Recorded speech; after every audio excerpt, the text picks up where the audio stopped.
as far as your guys' requirements for the actual franchisee, is there something that you guys are looking for specifically for them to become a franchisee? I know like the personalities, because you guys are basically business partners with a franchisee, but are there certain requirements that you guys look for? Yeah, definitely. We want to see a net worth of over 120,000, or let's see, we want to see a net worth over $300,000 and have $120,000 in liquid assets to get started. So there's that financial barrier.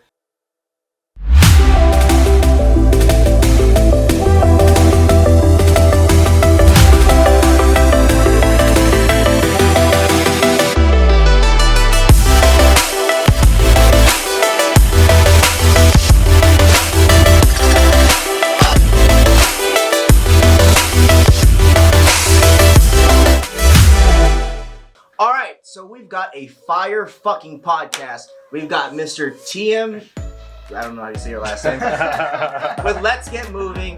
He's got 65 trucks at his corporate location. He's been in business for how many years? 14 years. 14 years. And we've got Wade, founder of Two College Brothers with 18 trucks. And how long have you been in business again? 12 years.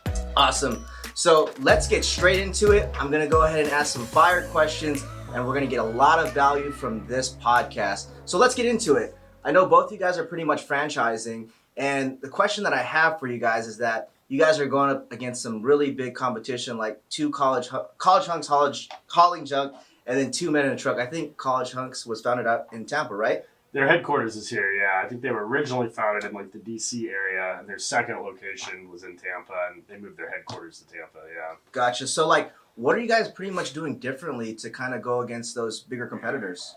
Well, I think my number one approach is that we're building partnerships. We're not really selling a business, where we try to kind of be there every step of the way and be their partner, be their guide, always. Finding trucks, all the regulations, all the licenses, finding movers, and most importantly, really taking care of all the back-end work for them, such as marketing, such as sales. So we book the jobs for them. We give them booked jobs with deposits on them. They got to go out there, collect the payments, and complete the job. We even go as far as providing customer service right after their services are done. So we call the customers that they serviced, and we will give them the feedback about their movers, about their jobs. We'll deal with their claims, their bad reviews, and even if they did a good job, we request reviews for their location so that we can rack up more reviews for them, right? Mm-hmm. So we kind of really cover them all around that partnership where they go out there and complete the services, like an Uber style business where they get the jobs, right? Just like the drivers. They don't know where the jobs come from, but they know that they will have a job, and they go out there, complete it, and they collect the payment. And then at the end of the month, that's when we send our invoice for 14%. Mm-hmm. And that's strictly only on the jobs that we give them. And everything, all the revenue that they collect from the jobs that we give them. That's how we try to stand a little bit different from the other competition. Because I know, sorry to cut you off there, but I know that like a lot of other, I don't know how you kind of do it, Wade, but like I know when I took a look at FDD for like Two Men in Truck and then also like College Hunks, they take like a 5% on top of the revenue. So yeah, you're doing a lot more for them differently. Yeah, and I think too, and those are pre-established franchise models, and they've got a lot of the good territories picked over. Last time I looked at Two Men in a Truck, there was only a handful of territories remaining, and they were kind of the ones that I guess nobody else wanted. Smaller markets, kind of more rural parts of the country or whatever. And so, I think sky's the limit as far as, a lot of the big solid territories that are available. So if you're interested in franchising, you just have a lot more options to choose from if you go with our model or TM's model. One thing that we do a little bit differently is that we offer $1 million guarantee. So basically, if you start off with nothing and you follow our system, that we guarantee you'll get to $1 million by year 3 in annual revenue. Wow. Or else we'll give you the opportunity to get out of the franchise agreement and refund your franchise fee. So that's how confident that we are in, if you do all the different marketing strategies that we employ, that you'll get there within 3 years, which took me 7 years because I just had so many pitfalls to learn from, and trying to get the mentorship and doing the podcast and learning from all these other businesses. And I was able to take all those elements and apply it to not only my own business, but also the franchise model so that it'll be a shortcut to growth. Of course, you've got, with any franchise system, TM's, mine, or some of those bigger ones, you have that more powerful website that's already been invested hundreds of thousands of dollars in SEO over several years. So you've got a lot of domain authority and traction with that. You get purchasing power from vendors that we've already built relationships with, so that we can shortcut, getting the right person for insurance, so that you don't have to go with a really expensive insurance company. We already have kind of that relationship built. It's not just insurance. It could be finding trucks. It can be marketing. We've got all the templates built out, all the systems and processes built out.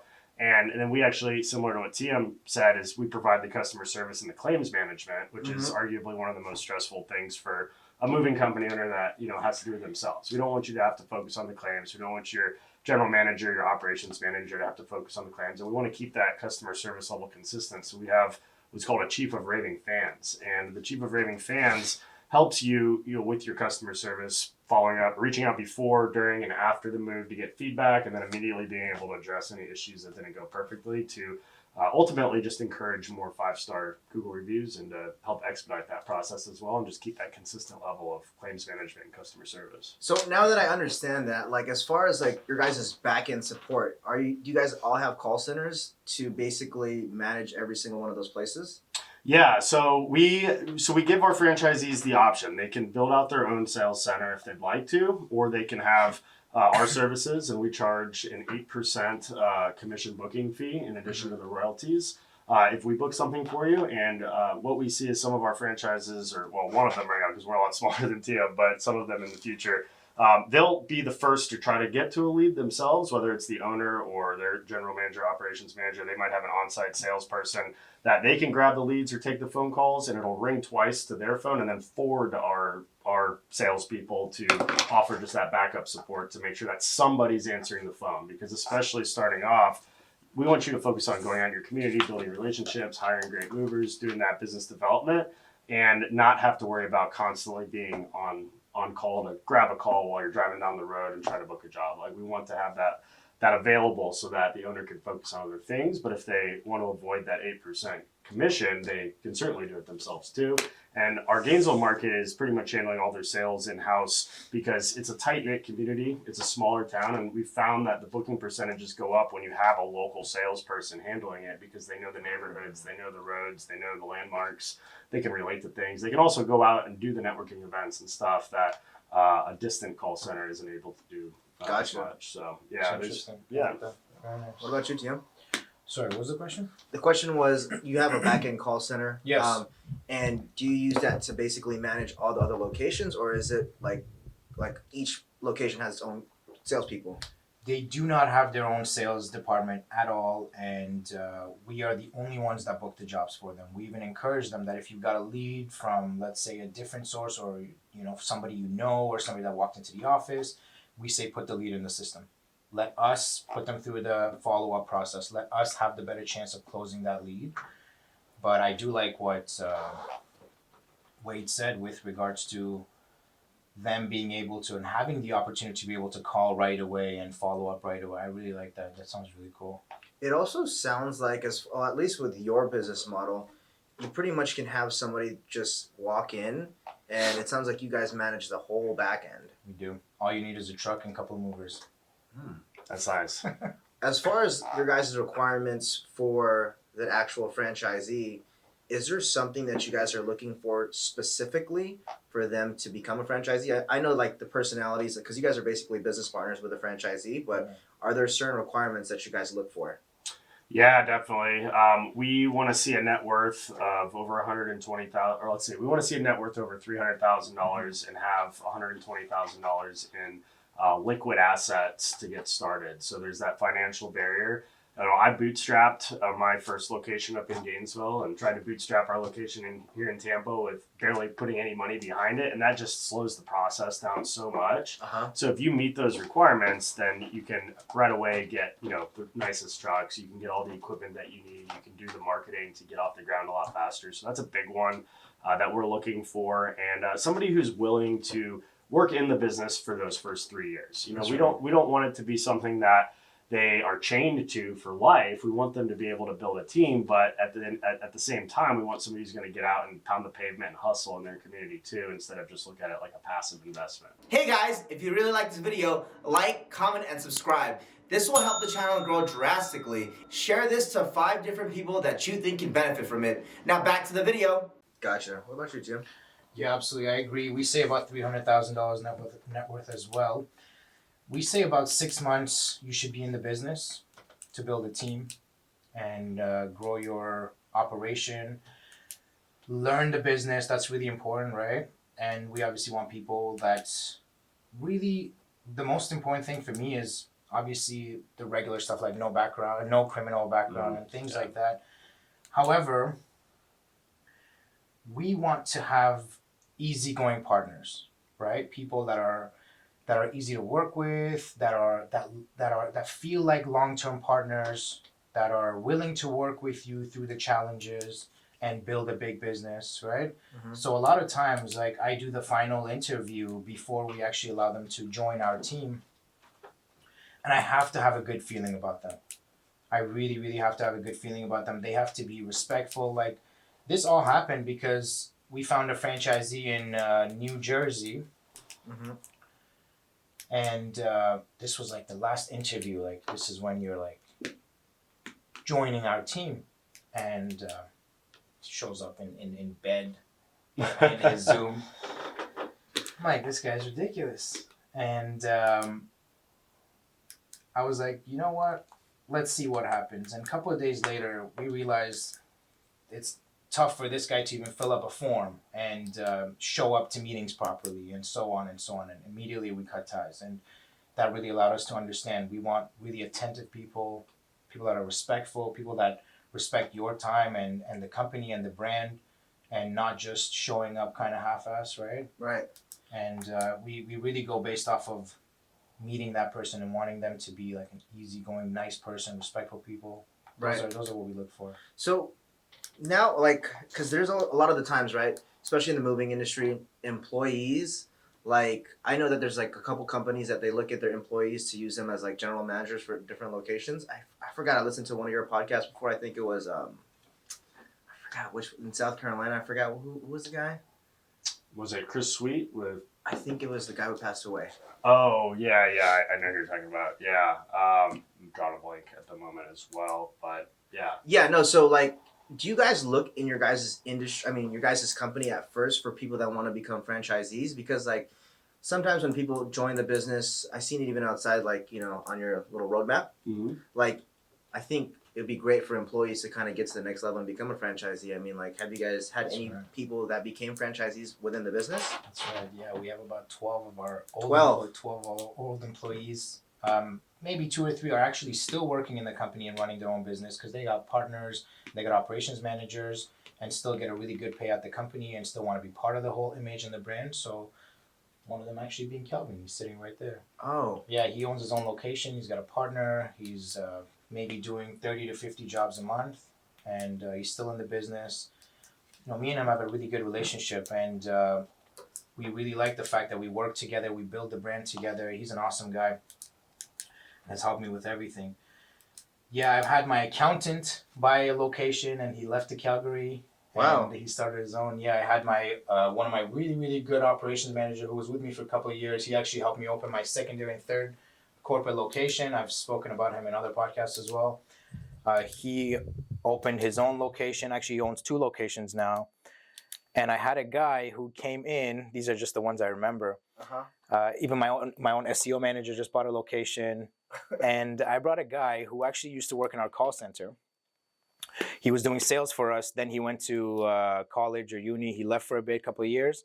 Then he came back. He was like, "Tim, I'm looking for a job." I was like, "You know what? I just started franchising. Why don't you come and help me sell franchises?" On the 4th day, this guy got an investment from his mom's friend. And on the 4th day, he bought the Surrey location in British Columbia. He left Toronto. He flew out there with his wife, with his girlfriend and his brother, and owns one of the most successful locations of ours right now. I was like, "Dude, I brought you here to sell locations, not buy them." And on the 4th day, yeah, he got a location and he left. Now he's operating his own. So yeah, there are many people in our company that have opened up a Let's Get Moving franchise location. Have you like offered it to, you offered it to a couple of them, but like, are they just coming to you and they're just like, hey, I want to open up this location because of like company culture, or why do you think they do that? I think we are very focused on franchising, and everybody sees that. Especially, we've got a location that is just the sales agents, the SEO, customer service, franchise sales, franchise support. No trucks or anything there. It's just our headquarters. And I just had a couple of the sales agents approach because they see us almost every month getting 2 or 3 new locations. So that's kind of our path. Everybody just sees that we are franchising. That's what we're focused on. So they kind of see it firsthand and they inquire. But everybody knows it's available for whoever wants it, whoever fits the criteria. Gotcha. Yeah, and that was actually Chris Wilhoit, There you go. who we did a podcast with, and unfortunately tragically passed away. Rest Oh, in no. peace. Yeah, that was probably, I want to say, about a year ago or so. But Jesus. yeah, he was he taught me a lot about giving employees a path to advancement, to be able to go off and open their own locations with his organization. And there's a really good book by one of the former CEOs of Chipotle called Love is Free, Walk is Extra. Mm-hmm. And he talks a lot about basically giving opportunities to people that start off maybe in the back kitchen, just making food or serving at a Chipotle in a low-level job, and giving them a clear path to advance within the Chipotle organization to one day have their own location or move up the ladder on the corporate side of things. And so that's kind of a model that I really like too, because you can attract better talent to your moving team or just your sales team or whatever by showing that, hey, this isn't just a dead-end labor job. I think, a lot of people become movers because they, for whatever reason, it's kind of the only thing they can get into. It's a physical job. It's a tough job, as we all know. But by giving somebody a clear path to advance within the company, it just attracts somebody who's more ambitious, who has bigger goals, whatever their background may be. Maybe they're just young and they're just starting off in the moving space because they're looking for a career opportunity. But that's ultimately what we want to do, is create a career opportunity. So somebody can, if we're looking for a new operations manager or another operations manager or a new salesperson because we're getting busier and growing, we want to look inside first and offer somebody the opportunity to grow with us. And then if they're interested in becoming a business owner themselves, providing kind of that on-the-job training, working in several different roles within a single location to hopefully be able to get their own location. And we've got a really good program, basically being able to help with a franchise fee if they are an employee. So if they've shown that they can do a really good job, we might work out a payment plan, or if it's somebody that we think is going to do really well, we may be able to negotiate that. And of course, you have to disclose that in the franchise disclosure documents if you do any discounts like that. But if it's somebody within our company, we can justify that by saying, hey, this person worked every role for X amount of time, and they showed that they would be a good person to go off and open their own location. So we're willing to work with employees for those fees. Gotcha. Now, I've seen a lot of moving companies, like, sure, I don't know if there's a bunch in Canada that went out of business, but, all across the United States, bunch of moving companies that I see closing up, fire sales, everything like that. Have you guys ever thought of taking over that location or taking over that company and then turning it into like a franchise location or something along those lines? Yeah, we have a conversion model for an existing company that has, for every $250,000 in sales that they have in existence, then we can take 25% off the franchise fee. So if they're a $1 million company already, but they're just looking for more support, maybe they don't have all the systems and processes, they're looking to join an organization that has some more leverage to kind of expedite the growth, then we can offer discounts on a conversion model as well. But it's something that we need to be careful with, and I'm sure it'll be a learning experience as we go, because if they're struggling on their own, there could be another reason for that too. So that's right. Yeah, it's something that we'll look at several things there. But if they seem to be a great business owner and have good leadership skills, and they've already got some business and they're just looking to expedite their growth, then that could be a viable option. Yeah, and I can kind of relate to that because when I was in the moving industry, I was never in the moving industry at all. And if I had proper guidance, I think I would have grown a lot faster. With some of you guys, I got coached by like Lewis and a couple other people, and it wasn't until like I was really suffering and I was like, oh my fucking god, like I did things way too fast. But no, it's just an idea that I thought. What about you, Tim? I don't want to have anything to do with somebody who's going out of business. That's number one. But yeah, we definitely have a conversion model where we reach out to moving companies and we ask them certain questions to see if they fit into our business model. And we do offer them a model where they still get to keep their own name. They still get to keep their brand. They get to operate their own jobs, and we have nothing to do with that. And everything they've built is their own. Mm-hmm. However, they've already got trucks. They've got an office. They've got movers. They've got the licenses. These things, push people maybe 2 to 3 months forward, right? Because right now I'm having some challenges with certain states, certain counties, helping franchisees.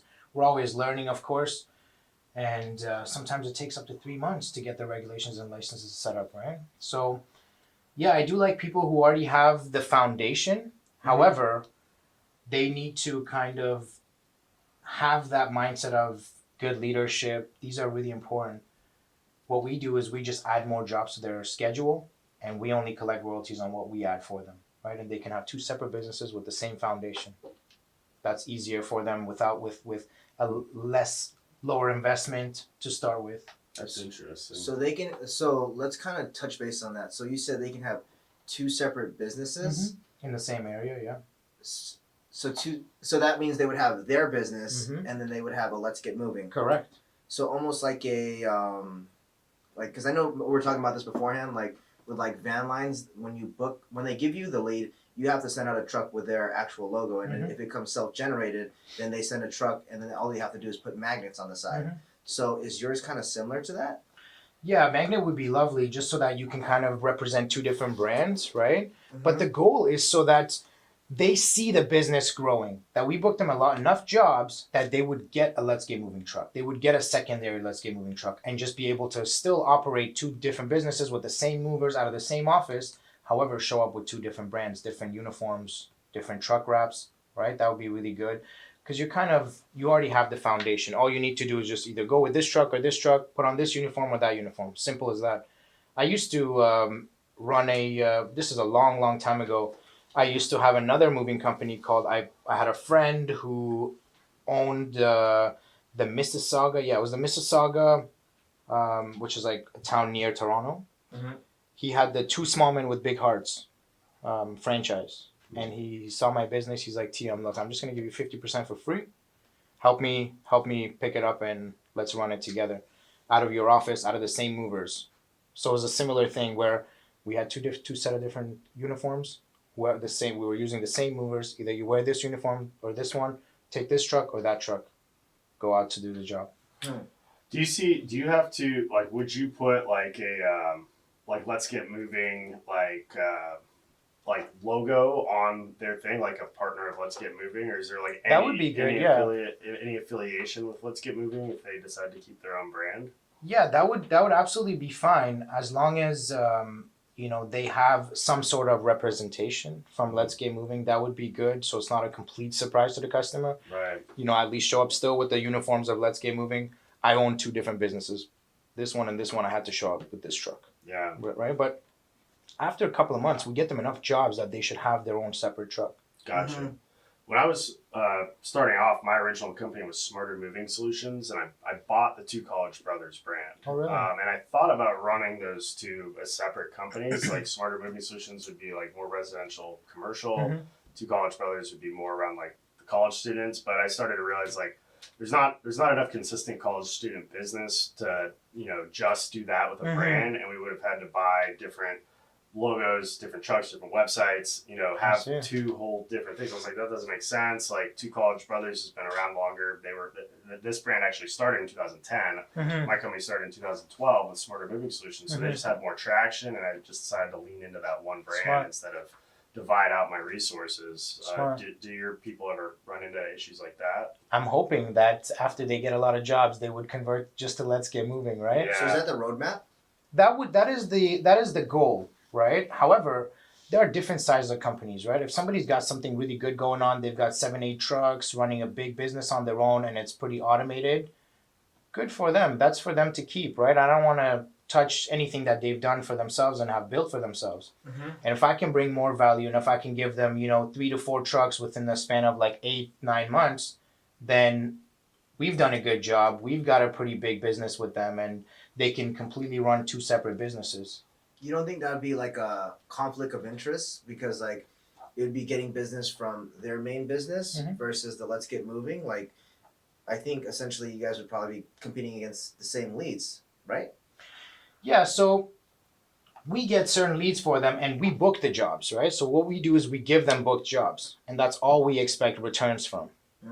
If they have leads, we don't touch them. We don't book for the other company, of course, right? We just have one brand that we sell for in our call center, and that's all they go deal with when we book the jobs. And then everything else they have is their own.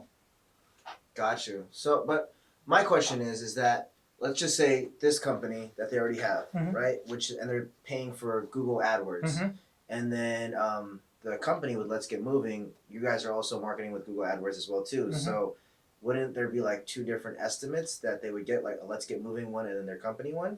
Like, yeah, if they get, let's say, a customer who applies at different companies, then whoever wins that customer is really the winner, right? If they get it or we get it, or 10 other moving companies that are competing for the same customer, whoever really gets it at the end of the day, right? Our goal is to create a good follow-up process and win majority of the customers, and that way, instead of another Let's Get Moving coming in taking a share from them, they get to take more of the pie share for themselves that way. Gotcha. Okay, that makes sense. Makes total sense. Now let's talk about the marketing that you guys do for the franchise.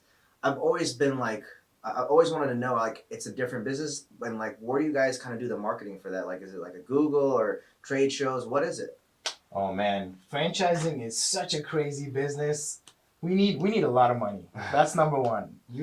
I already have a plan to 10x everything, but I need access to a lot more funds to be able to really incorporate everything that I have in my brain.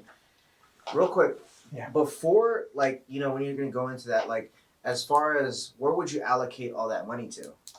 So if I had money, if I could put in like to 10x, I would definitely sign up with the top franchise brokers, build a really good connection with them, so they can go out there and sell for us. Just like I'm pretty sure a lot of the franchisees that 2 Men and a Truck got were through brokers, and that's a really good route to go with.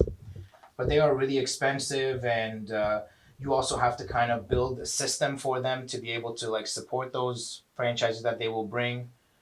So that's one of them. Number two is I recently found out about an AI program, sales. I think it's called done by AI. I haven't signed up yet, but that's one of the other things that I would do. These guys are pretty cool. It's a big startup cost, but what they do is they actually connect with Go High Level, which is what we use for our franchising, and they interconnect with Go High Level, and you can put in a buttload of leads in there, and that system can call unlimited amount of people for you. And it can literally call somebody, and it can be an AI where we create the script and everything, and it will say, hey, are you interested in franchising, for example? Yes, you are. Then it will ask them certain questions and just keep taking them through different levels until they reach a level where it's booking an FDD meeting, booking a Zoom meeting where we can explain and have a presentation for them. This is what we're all about. And that's when they get to talk to a real person. So, for example, there are lots of franchise shows out there right now, right? And they have about sometimes maybe 5 to 15,000 attendees coming to those shows, and they have all their contacts, right? And at the end of the day, it becomes a numbers game. Right? Imagine having that system and just importing these thousands and thousands of leads in there, and you can set up like full automation. It will email, it will text, it will leave voicemails, it will do the call, and it will keep taking them to the next level. Yeah, and that would be an ultimate thing to do. I've got that in my plans as soon as possible, so that we can just talk to all these leads and get them through the levels to get them to an FDD meeting, and then put real people in front of them to do the presentation. That would be another thing I would do, right? So these require a lot of funds, a lot of time, and I would definitely require additional salespeople, right? I would definitely go out there and hire some really experienced salespeople for that have done franchising for a while. Like for example, I just met with a guy recently who's been working for I think Anytime Fitness. Great guy, has a lot of experience, but they cost a lot, right? So as soon as I start implementing these little things, then it's good to bring in, somebody really experienced that can help us take these leads to the next level and book more of them and turn them into franchisees, right? Gotcha. So those would be the things that I would do. But right now, what I do is go to these franchise shows, set up booths, take my team with me, and then we meet a lot of good people. We explain the business, and then we stay there. It's usually over the weekend, and then usually on Mondays we'll set up in-person FDD meetings. Let's say we're at a hotel, we're staying at a hotel. We tell them, hey, come to this hotel on Monday. We usually book about 7 to 15 meetings for the Monday of that franchise show, and they come, they meet us in person. We really break it down for them. We do a full presentation for them in person, and we hope to make them fall in love with our business and fall in love with us and move forward with us, right? And then we take the next steps of choosing a training date and helping them, open their LLC and move forward with the contracts. Gotcha. Yeah, I've been impressed by how aggressively you've been approaching that. Tiem and I have been to several trade shows at the same time now. A lot of time, we're usually the only two moving companies there, but he's been on like the whole circuit, like going all over the country and Canada. And I can tell you're like really dedicated and focused on really growing that. And it can be expensive. I mean, we do a few different things. We've been to some of the trade shows in the regions that we're focusing on. I'm kind of focusing on more of a regional standpoint because I think that if we could get a location in every major city within like 500 miles, we'll have trucks driving around through those markets more, and it's just going to lift up the overall brand awareness in like a regional standpoint rather than trying to go all over North America right away. I actually just got somebody reaching out that wants to buy the franchising rights to like Switzerland. I have no idea how that's going to work. I'm supposed to go on a call with them this week. I don't know anything about Switzerland, or maybe it's Sweden, one of those. But yeah, I mean, I'm kind of taking an approach, where I want to go slowly, one at a time, while I learn the business instead of just try to sell, 200 locations right away because, I'm still learning this model. I want to get mentorship from people that have successfully done it. In the franchise space, just like I look for that in the moving industry to dig deep, because I'm also still focused on growing this core Tampa location, digging deeper into Tampa Bay. I know there's a lot of room for growth here as well. And I, put out a lot of content with the podcast, with the Moving Tight retreats, and just trying to build like an ecosystem. I've got a book coming out later this year as well to just bring awareness, establish us as an authority and a credible source to where hopefully the right people find us. And so far with the franchises that we've sold and launched, it's mostly been people finding us through some of those content related channels, and just finding people that kind of drawn to the values that we share and the model that we're putting out there. So there could be definitely a day where we build out a full on sales force and we buy all the leads. We buy some leads from some lead sources for franchising. We do like through one of the trade shows, we met somebody who sends out like an email blast every so often to all the attendees that are in their list of like 250,000 email contacts. And we get a decent amount of leads through that. Every week we have a handful of leads that come in, and we set up the FDD meeting. Basically, we call it a discovery call where, we'll do a quick call, we'll vet them, we'll ask some questions. What are you looking for? What kind of a business model do you want? Do you have any experience in the moving industry? What's your net worth? Like just kind of to weed people out. And then if they're still interested, then if they're local, we'll invite them to the office to take a look at anything that they want to see on how the operation works. And we'll usually do about an hour-long Zoom call or an in-person meeting where we'll go through kind of what to expect, how we can get you business, what are the benefits of franchising, what a day in the life looks like, talk more about that $1 million guarantee.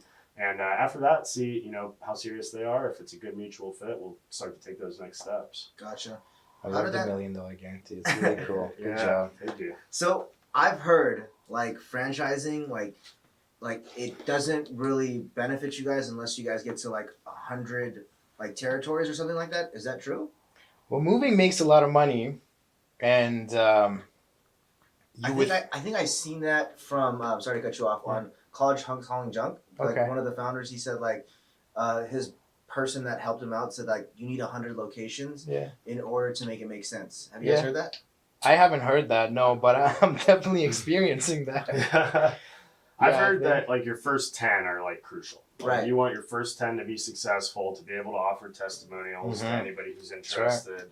Basically, if we have somebody really interested, we want to encourage them to reach out to the existing franchises to get, independently to get a take on their experience. And so like part of the reason too, like we're trying to go real slow is to just make sure that we can offer that support and make sure that those first 10 are successful because they're going to be our biggest advocates. Mhm. Oh, never That's heard very that. nice. Or No, I haven't heard that 100 thing, no, but definitely experiencing it because it costs so much money and continuous investment back to back with the sales agents and the support and the customer service and the SEO and franchise support, franchise sales. There's a lot that goes into it, and you need a lot of employees to really run that properly. So I definitely agree that I need 100 to be profitable in franchising. right. It's a lot of work, and we really collect very little off of what they make, so that they can be profitable. The system has to make sense for them and us. Everybody has to win, right? Right. So for us to ultimately win, I definitely agree that we should have about 100 to really see a good return. Gotcha. Because our moving companies make a lot of money, right? Right. So when you get like 100K from the end of the month or 150K, you're like, all right, I made that in a weekend in the corporate location, right? So it's tough, but yeah, you definitely need a lot to get that return and be able to continue to franchise and grow the model. Gotcha. Now, both you guys franchised. How long did it take you guys to franchise, and was that always in the roadmap when you guys first started the moving company? Yeah, I mean, I wanted to do it, since very early on. I saw like what College Hunks had done. I saw, obviously 2 Men in a Truck and some of the ones that have been around for a long time. And I was just always really fascinated with the model. So it was a goal for a really long time, but I wanted to make sure that we had a model that somebody else could be successful with. So it took a while. I'd say the longest part of that process was just learning as much as I could about the industry and, where certain KPIs need to be, what CRMs are going to be the most beneficial, what dispatch processes and moving processes are going to be the best, and just really thinking through how that structure and that support system and those SOPs would work. So yeah, I mean, but I mean, it's not that difficult. You find a good franchise attorney to drop an FDD, and you pay them, few tens of thousands of dollars to put all that FDD and that legal work together. But you kind of lean on their expertise and you tell them what you want your franchise to look like. But you have to kind of really learn that space. You have to read through a lot of other FDDs and kind of get a feel for what's working, how that model can be successful and how it's proven to be successful. And of course, you have to make your own moving company a role model location so that, people will see that this model works. Right. And I think that's the part that takes the longest. But once you feel confident in the industry for both franchising and moving, that you think you have, a good secret sauce there. And there's really not a lot of actual secrets in the moving business. It's mostly implementation at the end of the day. Right. Then yeah, you basically find a good attorney and have them drop all the paperwork and go back and forth and publish that FDD and you're ready to go. Gotcha. Yeah, that's a good question. With me, I was speaking with Lois a lot about what should be my, goal in the next 3 to 4 years, 5 years, and he gave me a couple of different options. And I always really resonated with franchising because I've always wanted to get the brand out there, as well as when I started franchising, I really felt good because people are getting a good business and their lives are changing. They're coming out of their 9 to 5. They're, leaving jobs that maybe they were not so happy about. And that gives me the ultimate fulfillment, really does, right? So it's always resonated with me being able to help people, having that capability with this business to help people at least have a good business, right? So that's always been a good goal for me. I've always liked that. And with regards to building the concept, I hired iFranchising Group. And probably it took us about 7 to 8 months to build the concept. So they brought out the 2 Men in a Truck FDD, they brought out the College Hunks FDD, and we really read through everything. And they were like, "All right, this is what they do with in this scenario. This is how much they charge." And I try to kind of find ways to be different and be better, and also not charge too high. So that's how we came out with being able to do the sales for them to differentiate ourselves. And with them, it took us about 7 to 8 months to build the concept of franchising, who we are, who we're going to be, what we're going to do, and how we're going to charge, how much we're going to charge. So that took about 7 to 8 months, and by the end of December, yeah, it was around 2022 December. That's when we kind of finalized the concept, and then we went about 3 months building the FDD with our lawyer, and that's when we were kind of ready, right? We had the concept, we had our FDD, and now all it took was to go out there and build the brand and sell to and find franchisees to grow with. Gotcha. Now, the plan for 5 to 10 years, are you guys like looking to grow? Are you guys looking to get acquired? What does that look like for you guys? Yeah, that's a great question. Definitely in 5 years, I'd love to have several dozen franchise locations that are doing very well. That's at the first couple years, I want to do it one by one, make sure that I really become familiar and learn the franchise business, and then I see ourselves expediting the growth like TM has been able to do. And you amaze me how fast you've been able to grow your Thank you. I've learned a lot from you. 10 years, who knows? I mean, I guess, it's good to have an exit plan at some point. And if I'm not having fun anymore, then it's probably time to step away. If I'm still having a great time and we're building an empire, then, maybe I'll stick around for a little while. But, we're both still pretty young, so I'm not looking to get out of the business anytime soon, but I'm sure there'll come a day where it's time to move on and close that chapter. We'll wait and see. Yeah, so I like the brand. I like doing what we're doing every day. I'm having fun. So I'm still here. I'm enjoying the growth. I'm enjoying these partnerships. I'm enjoying these relationships that I'm building with people. And as I mentioned, like it feels very good to make a difference in somebody's life. And I haven't had anything more fulfilling than that. So I'm enjoying the ride for now. And I want to just grow, in the U.S., get more locations. That's really the goal, and keep building the brand and keep learning and understanding more about franchising. Because I think ultimately, I'm loving the franchising concept, right? So if it's not let's get moving, let's say I get it to a good place and we sell it, which is really not my ultimate goal, but anything can happen, right? Right. Or we get bought out and they start adding more value and bringing more people, the right people to grow it even faster. By all means. And then I would maybe go to a different industry or open a different business and get back to franchising right away. There you go. And on that topic, like hearing Tommy Mello talk about how he sold half his equity to private equity and woke up the day before Christmas with $300 million in his bank account, that doesn't sound too bad. There could be a private equity partnership where, maybe we stay on and keep some kind of stake in the game and just do the fun parts only and then hire a PE to kind of manage the other side of it. But, Tommy's a big proponent of just building your business so that it can be sold for the highest multiple.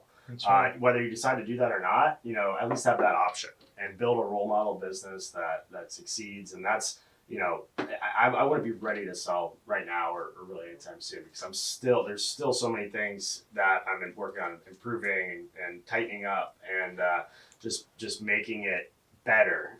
But if you have a sellable business, then it's probably running really well and you're probably already making a lot of money too. So, or else it won't really be that interesting because somebody wants to buy it. So ultimately, it's got to be attractive, right? Yeah. Either to sell or to grow or to keep. It's got to be attractive. But once you guys get it to pretty much at that scale, it's pretty attractive to anybody because, you're selling a franchise. I mean, it's attractive not only to that consumer, but also probably to like a private equity. 100%. Yeah. I mean, if you can make something attractive to private equity, we'll want to give you a bunch of multiples. You've got, what you got. Like, you've got something really, really good on your hands. But, in order to do that, you have to really make it a well-oiled machine, and there can't be any holes in the business. That's right. Gotcha.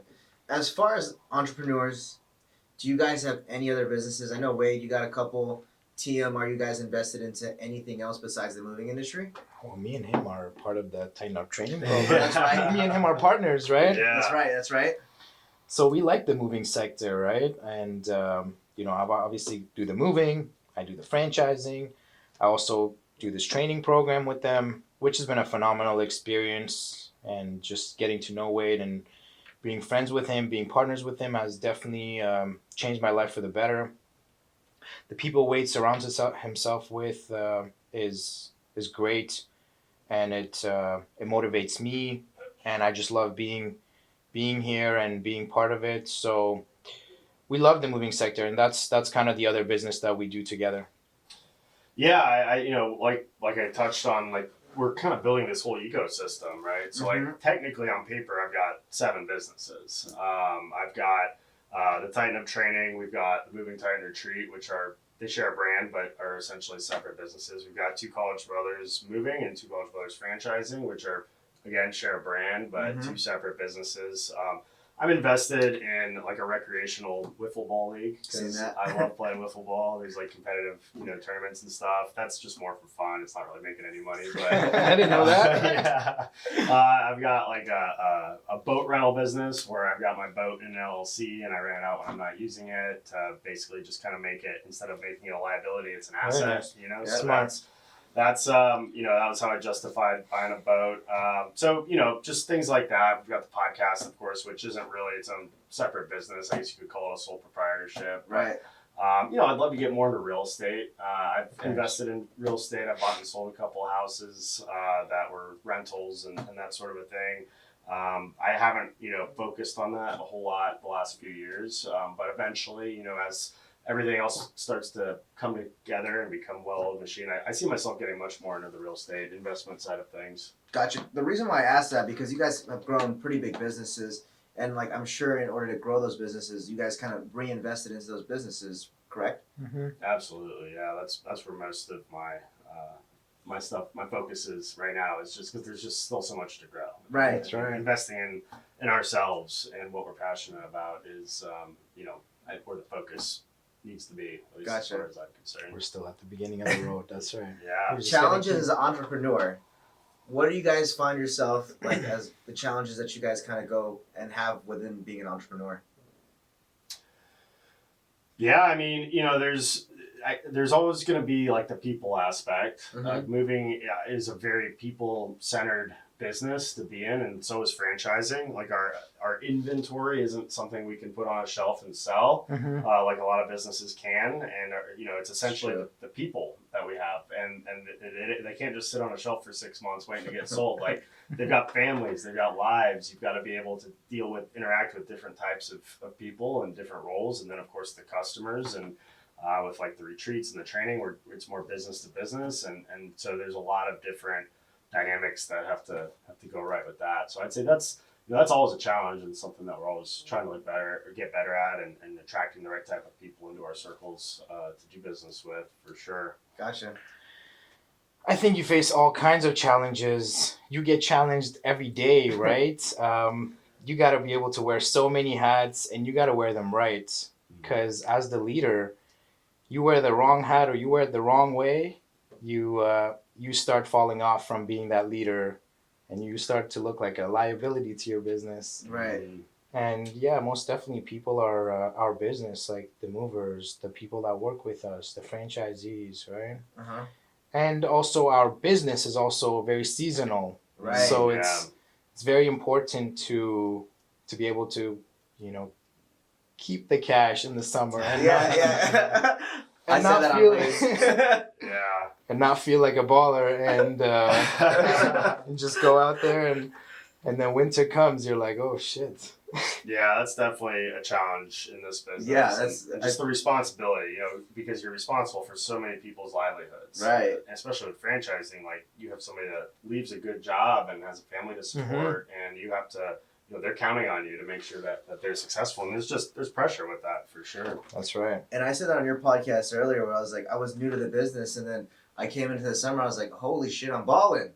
And then summer came and I was like, oh my God, I gotta get a line of credit. Yep, that's it definitely runs in cycles. That's Yeah. moving for you. Yeah, and now we've got the real estate market and the interest rates. That's that are right, playing exactly. into the already seasonality of it. We're going through that cycle right now where it's it's gotten tighter for sure. Yeah, Yeah, For sure. especially right after COVID, where everybody. you're like, oh, my business is 10 times Yeah, bigger. this is easy. We Right. walk in the park, and then after Yeah. COVID, you're like, oh crap, my business is 10 times smaller now. How do we adjust? So that was a time where I wanted to kind of grow my own portfolio with franchising, and I had to find alternatives because I went from maybe 500 jobs to 250 jobs, on a, let's say, from 2021, 2022, and then 2023, we probably had like 250 jobs compared to 500, which was in January. Right. So business definitely took a bit of a hit when it came to right after COVID, and then with the interest rates and the housing market, everything just kind of like really affected it. And I'm hoping that in 2024 there are lots of pent up demand that are going to start showing Right. itself, right? So yeah. Cool. Awesome. Let's switch up the gears, and I just want to talk about tighten up training. Like, you guys are the founders, and I think there's two other more people, or That's right. Yeah, Chad and John. two other more people. Yeah. And what was the idea behind it? Like, I know that you guys speak about it, but like, what was the idea of putting it behind? Like, you guys are making the way for the moving industry. We wanted to become the Godfathers. That's number one. That's the number one goal.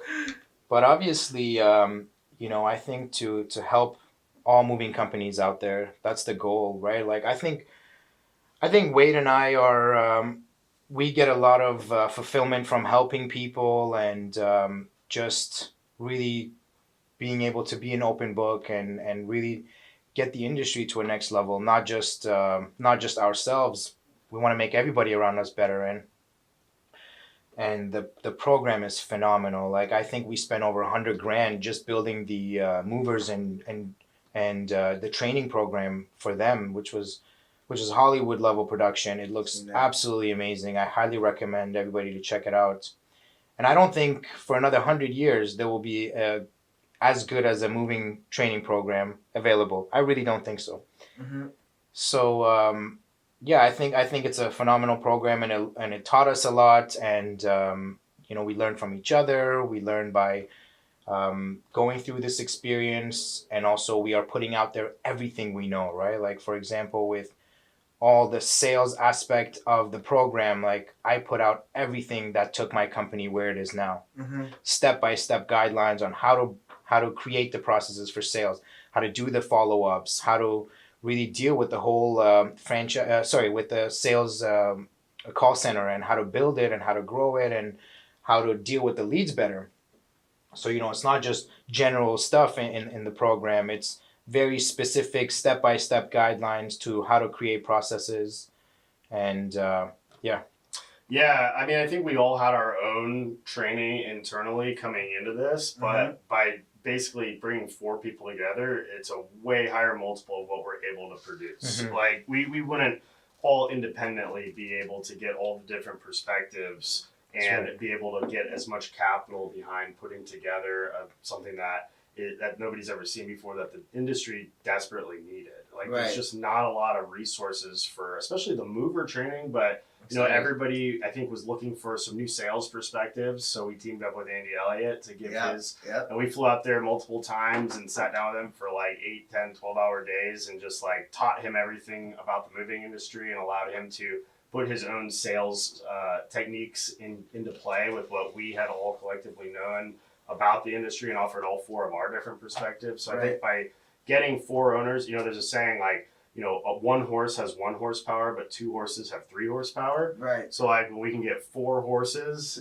4 studs behind something, Right. like, how many horsepower does that equal out to? I don't know how to do that math, but it's a lot. Yeah. A lot more than what we could have done individually. That's right. And, it's going to continue to evolve. We're going I to love it. continue to get feedback and get more perspectives and more content on there over time. And, because it's an ongoing need with movers, there's turnover with the seasonality, with, just having to if you run a moving company, you know that there's a lot of turnover with that in that space, and having a turnkey way to just get those guys trained up as quickly as possible with bite-sized videos that they can get quizzed on, and then they get points, and it gamifies the point system for how many times they watch videos and pass quizzes, and it gives a leaderboard for your own organization and another, the whole entire network of organizations, and really just comes down to building that ecosystem like we talked about. Like TM and I know that it's only going to open opportunities. We're not necessarily sharing any secrets. There's not really any secrets. Right. Like, it's about the implementation and the execution, and by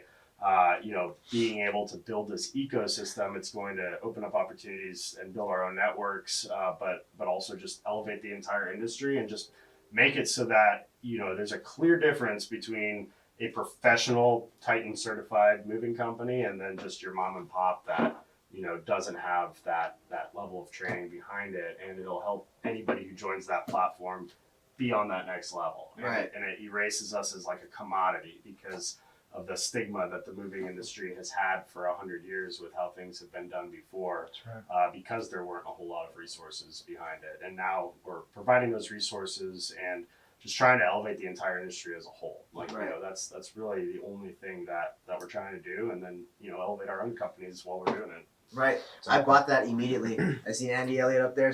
I was like, I'm gonna buy it. Good. Bought it right away. Now, both of you guys are pretty much poster childs in the moving industry, and I'm sure a lot of people want to hear this. I want to hear it. Like, really, what got you guys to the next level and to your guys' scale right now? Yeah, I mean, really just seeking out mentorship and getting around people that have already done it. If you heard me talk the other day, I said, it's not, can I do this? It's how can I do this? That's right. Because there's so many people that are doing it so successfully. And, you can listen to all the podcasts, read all the books, and that's certainly going to help you out. But unless you have these conversations like we're having right now with people that have already done it, ask the questions that are on your mind specifically on how to grow, your business or get through this one difficult part of the business, or open up new doors to other ideas, because you're surrounding yourself and holding each other accountable with a team of really ambitious people.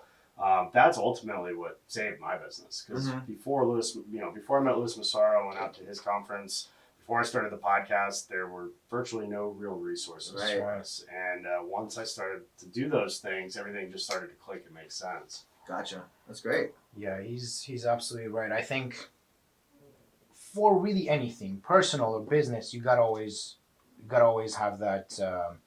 You gotta always want mentorship. I think you have to always be on that mindset of wanting to learn, wanting to go to the next level, and wanting to find that person or that organization that can help you really get to that next level, right? So I owe a lot to Louis Massaro. He's helped me in every single way. I've worked with him maybe about 5 years privately, and he was really good to me, and he was always there when I needed him, and he helped me with a lot. But definitely for me, what I think it was that took my business to the next level was sales processes. Sales follow-up processes really allowed me to book more of the jobs and take more of the leads that I already had in my system, that I was already paying for, right? So that just allowed me to really take my business to the next level, follow up sales processes, and building a call center and centralizing everything. That really helped me to take my business to the next level. Mentorship is definitely the number one thing, right? Wanting to be better, wanting to opt into programs like Tighten Up Training. This is the type of mindset you always need to be on, wanting to always grow, wanting to always get to the next level and be better. Self-develop as an individual, and being on that path of self-development really opens up your eyes to everything else that could need attention, like your business, like your family, like your health, and so on. So I think you just need to take the first step towards self-development, and everything else really starts to fall in line, and you start to see clearly that this is what I need to do better, and I need to work out more, I need to take care of myself better, I need to take care of my business better, I need to be there more, and this and that, and you really start to fall in line in that path. So mentorship, go to retreats, network with great people, because people are people that are willing to share, that are willing to be open with you in terms of like the things that they do. So I think networking is huge, and I met some great people at the Tighten Up retreat. Mhm. There was great speakers, Great so I learned a speakers. lot from the speakers. I always learn from networking with people, and you yourself just have to be on that path of wanting to grow every single day and be better than yesterday. Love it. I love it. So, kind of coming to the end because I know that the battery's a little bit low. So I'm gonna go ahead and just ask one more question. I wish I could go longer. This is really great. What's one thing that people don't know about you that you would want them to know about you guys? You want to take that one first? I think for me, something that I don't really always say, but I've had a really rough upbringing with my parents and my life and my families and everything that there was with growing up, a lot of moving and never having really a stable home or stable place. And that really was, I think, that would probably be my why, and what allows me to kind of stay focused every day and wanting to be better every day. Because now my faith is in my own hands, right? And I think that's a good place to be, where you can make your tomorrow a reality, and it's in your own hands. So yeah, that's what it would be. That every day I just want to get better and be better for the people around me, for the people that are in Let's Get Moving, for my family, for my friends, and I think that's I love it. I love it. Yeah, I think I one thing is that may not always be apparent is that I'm introverted. I consider myself an introvert. Really? And sometimes I can turn it on when I need to, but big events like this are draining. Like we just had, talking to so many people and being the center of attention. I like it, but it does take a lot out of me, and I deal with a lot of the same issues that anybody else deals with. Like I think I still have so much room to grow and get better. Seeing people like Tommy and like looking at these people on stage, like it's easy to get imposter syndrome. Right. I don't always have it all figured out, and putting on that face that I can offer what I can offer, but at the end of the day, sometimes I struggle with feeling like, am I good enough to be the center of attention? And it motivates me because I know that I still have so much more to learn and so much farther to grow, because I deal with a lot of the same stresses and have made a lot of the same mistakes and continue to make a lot of the same mistakes that everybody else does. So I learned just as much from doing the podcasts and putting on retreats and building out the training program that I think anybody else does. And I far from being the guru and the undisputed world expert in this space, because it's still a learning journey for me. And just kind of being able to have thick skin and take feedback sometimes, it can wear on you. So that's you're more than good enough. Thank you. And there you have it. TM with Let's Get Moving and Wade with Two College Brothers. Thank you guys. Thank you. Thank you.